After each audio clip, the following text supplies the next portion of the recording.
Assalamualaikum warahmatullahi wabarakatuh. Selamat sore semuanya, selamat menjelang istirahat. Bertemu lagi dengan saya, channelnya Andika Motor guys. Ya, video lanjutan kemarin ya. Jadi ceritanya L300 ini masih nahan di bengkel. Nah, kemarin kan sempat betulin kaki-kaki ya, yang tirotnya oglak sampai diikat pakai karet. Itu berbahaya, nggak boleh nggak boleh dicontoh ya. Nah, itu sangat berbahaya karena bisa bikin kita rugi, kemudian orang lain juga bisa rugi. Kalau terjadi kecelakaan kan melibatkan orang lain ya, nyesal juga nanti pada akhirnya ya. Nah, ini kenapa masih nahan? Kemarin ceritanya kan udah beres sore. Nah, ternyata si pemiliknya pengen digantiin oli sekalian katanya.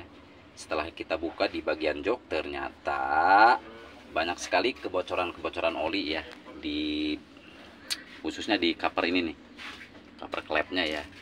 Nah, terus sekalian kita buka, kita rapihin, kita setel klep lagi. Untuk setel klepnya itu clearance-nya itu di 0,25 ya, 0,25 biasa kita pakai standar ya. Terus intake-nya juga tak kita lepas, kita bersihin semuanya sekalian bagian dalam-dalamnya, karena intake juga kan berpengaruh. Filter udara kita bersihin, tapi kalau filter udara alhamdulillah masih baru. Cuman kita lanjut ke penggantian filter solar, itu paling utama ya. Paling utama karena filter solar ini kan meskipun luarnya kaleng seperti ini, dalamnya tetap terbuat dari bahan karton. Lama-lama dia hancur, kemudian terhisap bospom. Jadi kotoran nanti menumpuk di bospom di sini ya. Menumpuk di bospom kan, bospom itu kan harganya satu mahal, kemudian servisnya juga jasanya mahal. Cari servis bospomnya juga kan yang profesional itu kan sulit sekali ya, kalau di daerah Pandeglang sulit ya. Terus ke injektor atau ke nozzle nantinya mampet juga, bisa jadi kencing, terus bocor injektornya, keluar asap putih, berebat-berebat, pincang dan sebagainya. Itu efek dari kita jarang sekali buka atau ganti bersihin si filter olinya, apalagi filter solar maksudnya ya. Karena kan solar biasa umumnya yang kita pakai itu, khususnya untuk mobil-mobil barang itu kan solar biasa ya, solar yang sulfurnya rendah, kemudian banyak zat airnya juga ya. Jadi ke si filter solar ini, ke filter BBM ini mudah sekali rusak dan kotor.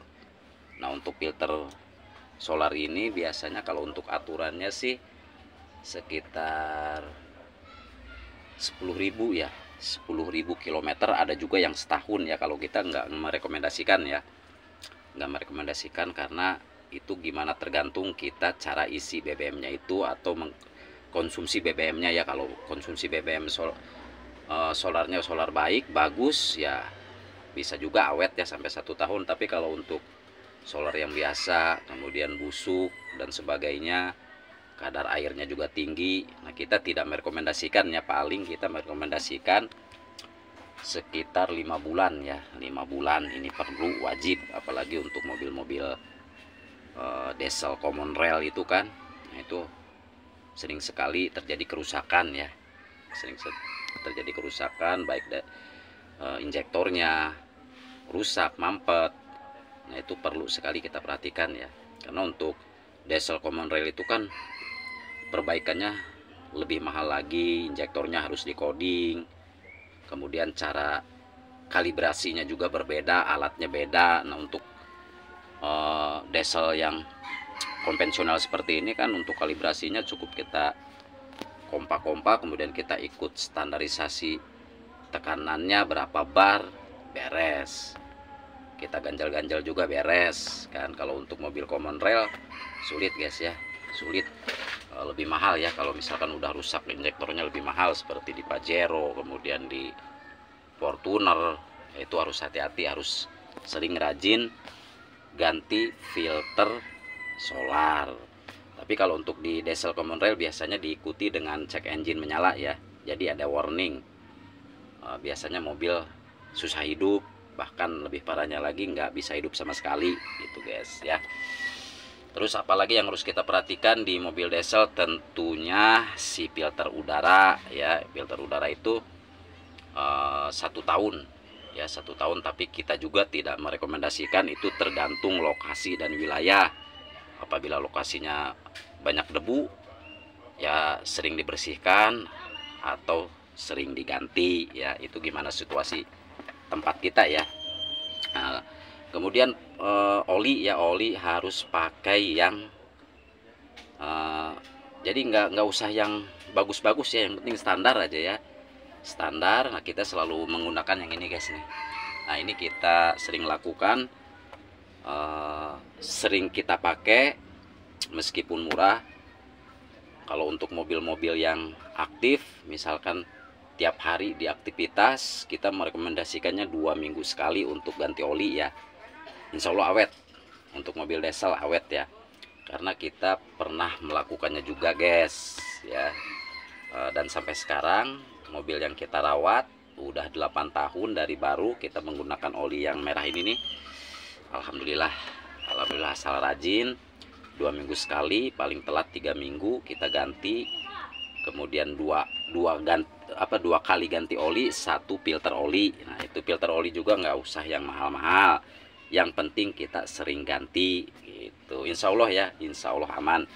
Kita yang mengalami ya, jadi kita merawat mobil nih, merawat mobil seseorang, kita lakukan trik seperti itu. Alhamdulillah sampai sekarang mobilnya masih aman, terjaga, dan masih stabil ya, baik dari injektornya, kemudian dari suara mesinnya itu masih stabil. Nah, terus kan ini L300 tipe engine 4D ya, tahun 2021 ini kan masih menggunakan timing bell. Nah, timing bell juga ini perlu diperhatikan ya, baik di mobil diesel maupun di mobil bensin. Kita merekomendasikan dari baru itu 40.000 km. Kalau di manual booknya sih 40 sampai 60 ya. Tapi untuk cari aman kita pakai yang 40.000 km, karena kita nggak tahu ya, namanya juga buatan manusia. Terus kekuatannya kita juga nggak tahu. Sedangkan kalau ini putus, mobil sedang jalan kan bahaya, bisa merusak ke bagian rocker arm, patah dan sebagainya. Nah, itu kan biayanya juga cukup lumayan mahal. Kalau di wilayah saya itu kalau udah putus timing bell, terus si valve atau klep mentok ke seher, itu biayanya bisa di angka 3 juta lebih ya kalau di wilayah saya ya. Mungkin itu tergantung wilayah, bisa jadi ada yang lebih mahal, bisa jadi ada yang lebih murah ya.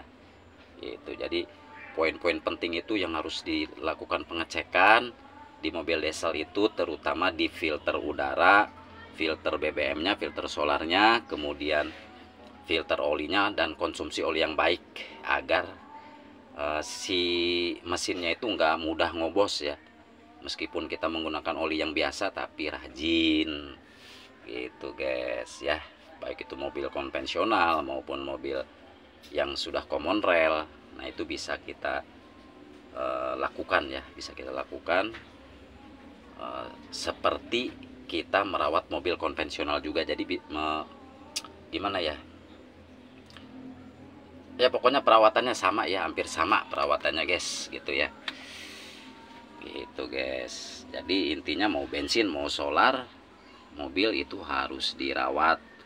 Apalagi mobil ekstrim ya, ekstra aktivitas, baik dari kaki-kakinya, di engine, kebocoran mesinnya, airnya dan sebagainya, itu harus dirawat itu guys ya.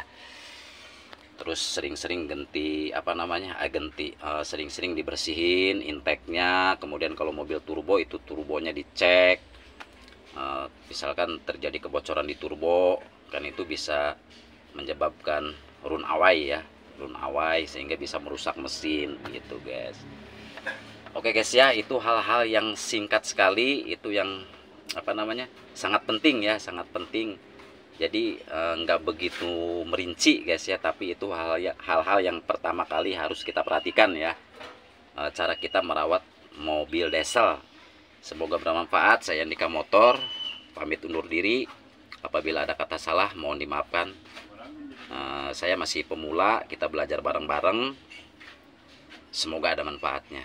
Masih tetap dipancarluaskan dari Desa Sindangayu, Kecamatan Seketi, Kabupaten Pandeglang, Banten. Andika Motor undur diri. Assalamualaikum warahmatullahi wabarakatuh.